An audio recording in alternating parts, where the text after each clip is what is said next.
Hello, this is Sakari from OmniGeometry. Many people have been asking when is the downloadable version of OmniGeometry coming out, and I'm happy to say it's very close to release. We already have a release candidate 1 version for the Mac platform, and we're aiming, I hope during this month we will get it out. So we have already been giving some testable versions to some users, some of my close friends, and hopefully during this week we will be handing out more versions to be tested with some early OmniGeometry users. So as you can see here on the project page, we have been closing like 70 issues. So it's a lot of work just to get the application to behave as a native application. It's not just a simple task to port a web application into a desktop application. Although Electron, the platform used to implement OmniGeometry desktop version, is very nice, but it's still a lot of fine tuning and testing and seeing how things work to make it behave as a native as possible application. So I wanted to show you our progress currently, and show you also a little nice trick that you can already use with current OmniGeometry version to create these nice evenly spaced scaling animations. Alright, so here I have the OmniGeometry application. The icon is still wrong, don't worry about that. But I'm gonna launch it and just show you that okay, you need a license key for this application, of course. So I'm gonna be copying my license here and enter it to the application. Let's pretend I'm running this for the first time here, and I'm gonna activate it. And great, now I have purchased OmniGeometry. Great, I can now start creating sacred geometry. So this will launch the application. And as you can see, it looks same as the online version currently. Everything is here, all the features. Some new features also, I will demonstrate those during this video. And well, actually improved features. And let's just go ahead, and I'm gonna just show you a nice way to make some evenly spaced scaling animations, for example. So let's go full screen here, and let's create a nice basic shape to work with to create a nice scaling animation. And everything works as in the online version, so I'm using my keyboard mostly to animate these or set the parameters, but just to make it more clear, I also use the user interface.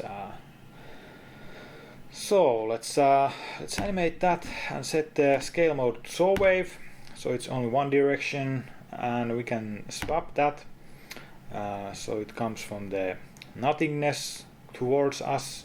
And let's make it scale from further away, and let's change the scale frequency to be a little bit slower.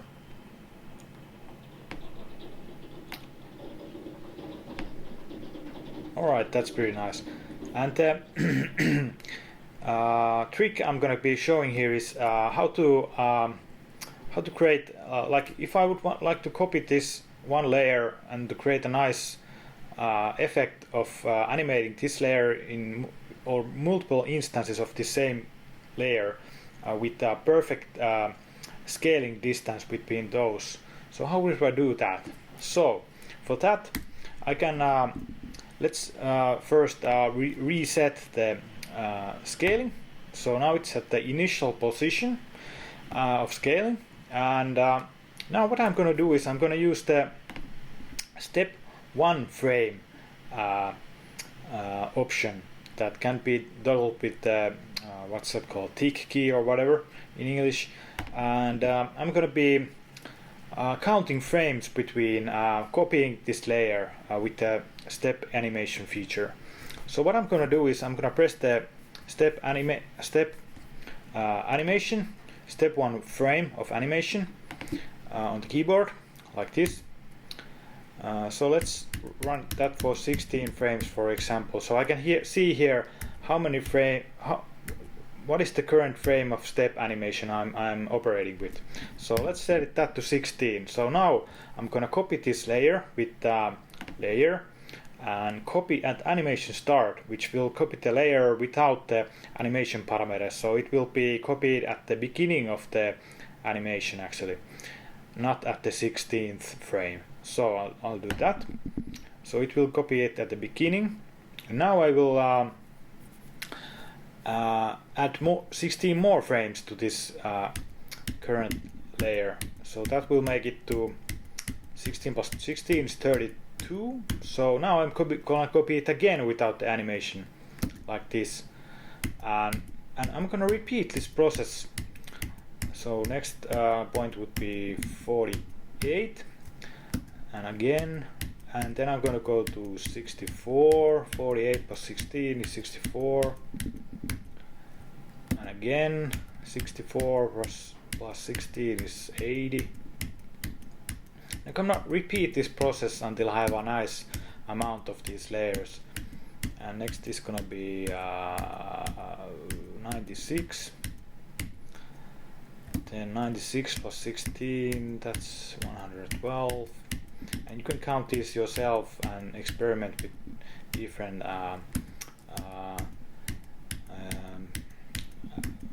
gaps between the copies and see what kind of stuff you can do. So let's add a little bit. This is a bit more slower animation. So 128 plus 16 is it's gonna be 34, 44. So 144, and then 144, 150 plus 10 is 160. I'm not just gonna repeat this. 160 plus 16 is wow, it's 176. Let's go up to 200 something. Now copying again, and 176 plus 16 is 180 plus 12, 192. And you can soon see what kind of effect this creates when I run the animation. And let's that's like 200 and what is 192 plus 16 is 208. Is it? Yes. One more. 208 plus 16 is 214. 14 plus 10, so 224. So maybe that's a good amount already. Alright. Now when I run the animation, you can see what kind of effect this creates. It creates this kind of zooming effect because all the layers have been copied without perfect distance between them here. So what I'm going to do now is I'm going to save the scene, save from file, and this will save it to a local file. We don't have cloud saving functionality in this standalone version. We've been simplifying the application to make it more simple, and online functionality with this one had to go for now. We'll see if we implement it in the future versions. Let's see. Well, I already had a scheme. I'll overwrite that one. Yes. So now we can see this effect here, and we have all of these layers selected. So in order to make this effect, it's a little bit popping out now on the edges. So we can make it smoother by setting the scale end and scale start effect. So let's try 0.2, and that will fade the layers on the end and start of the animation. So as you can see now, this is already this creates a nice effect, and I'll save it again. And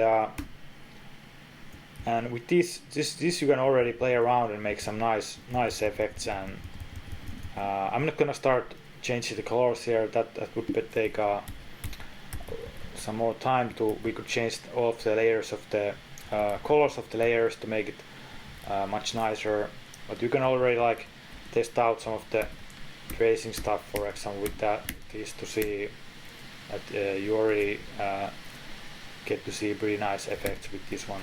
And we can of course go to projection mode, where the whole user interface is hidden, and see the full glory of this effect. And with this you can very easily create this kind of nice scaling scenes. And you can of course, I can copy all of these layers and then again adjust and do it so that this fits the existing patterns, for example, like something like that maybe. And now we have already a very nice. So I'm gonna save this. And one also trick is if you now press Ctrl and U, it will only show parts of the UI in the projection mode. So you can still see the controls here and what you're doing, but still remain in kind of like semi projection mode. So with this mode we can adjust these settings and fine-tune this scene. I like this effect a lot. So okay, that's a nice effect. I'll save that. And now, what if I want to create a movie out of this? So something that is improved in this version, this standalone version, is the exporting of animation sequence. So now if I export an animation sequence, for example, I want to have, let's say, okay, 30 FPS video, 30 frames per second, 1 second is 30 frames.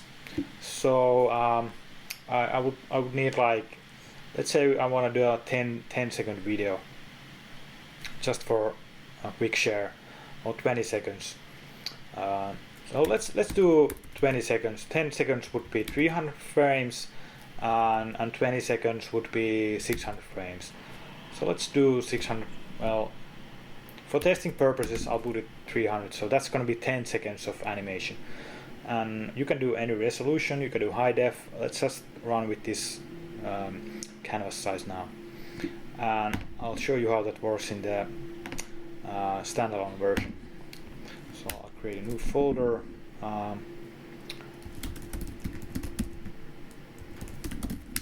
And when I click on this, it will start to export the animation frame by frame. And as you can see, it's much faster than the online version already.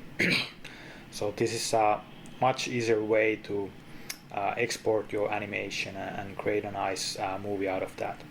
We've already covered creating a movie in another blog post, so I won't go into detail about this, but I can of course show you how it's done, just to reiterate on that. So now I have the test. I have all the files here, 300 frames of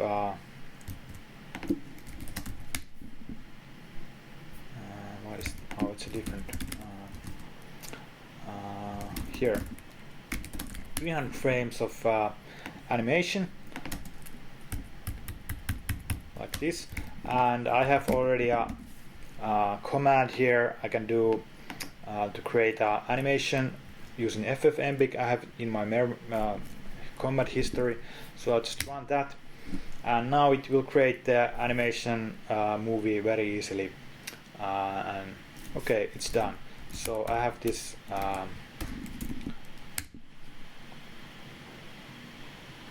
so there you have it. And in upcoming versions we're gonna have a much easier way to directly export a movie out of OmniGeometry. So with the desktop version we can do that in upcoming versions. So that's quickly demonstrating the standalone version of OmniGeometry. It's pretty nice already. Everything is working pretty much how I'm expecting, so hopefully we will have the release soon for you people to enjoy. And I want to thank personally all the users and subscribers of OmniGeometry currently who have supported our work. Your work really means much to us. This is a passion project. This is a project of love. So we really appreciate your feedback, your love towards us. It really gives me and my co-founder. We're currently a team of 2 working on this. So we have some kind of limited resources currently, but we're doing our best to make this happen. And I'm very happy for all the feedback we have been getting from users of OmniGeometry. Many of you tell us that you love our software, and we aim to make it even better in the future. And hopefully you will soon have your hands on this. And this was Sakari from OmniGeometry, and thanks for your support, and thanks for watching this video, and enjoy continuing creating sacred geometry. We'll be keeping you updated on when we get to release this app, and well, that's it for now. Bye bye.